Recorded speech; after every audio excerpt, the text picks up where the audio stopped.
ഈ ന്യൂനപക്ഷ അവകാശാധികാരങ്ങളെ സംബന്ധിച്ച് ആളുകൾ ബോധവൽക്കരണം നടത്താൻ വേണ്ടുന്ന വലിയ പരിശ്രമമാണ് കമ്മീഷൻ ഇതിനകം നടത്തി വരുന്നത്.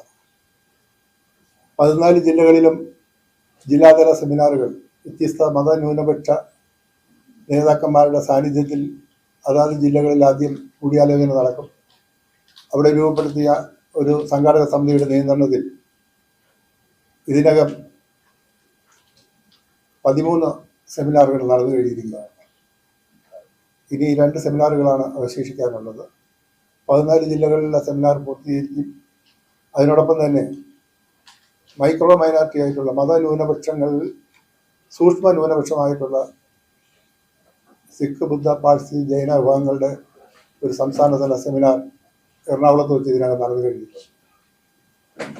തിരുവനന്തപുരത്തെ സെമിനാർ 26-ാം തീയതി തലസ്ഥാനത്ത് വെള്ളയമ്പലം പാരിഷ് ഹാളിൽ വെച്ച് നടത്താൻ വേണ്ടിയാണ് നിശ്ചയിച്ചിട്ടുള്ളത്.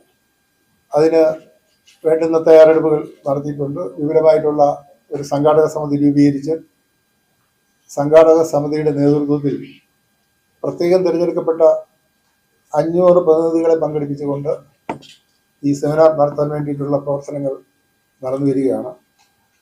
ആ സെമിനാറിനെ സംബന്ധിക്കുന്ന വാർത്താമാധ്യമങ്ങൾ ഇതിനാവശ്യമായിട്ടുള്ള ഒരു പ്രചരണം നൽകണമെന്ന് ആദ്യമേ അഭ്യർത്ഥിക്കുകയാണ്. പുതിയ വാർത്തകളും വിശേഷങ്ങളും ഇനി വിരൽ തുമ്പിൽ. എല്ലാ ഡിജിറ്റൽ പ്ലാറ്റ്ഫോമുകളിലും ഇപ്പോൾ സീ മലയാളം ന്യൂസ് ലഭ്യം.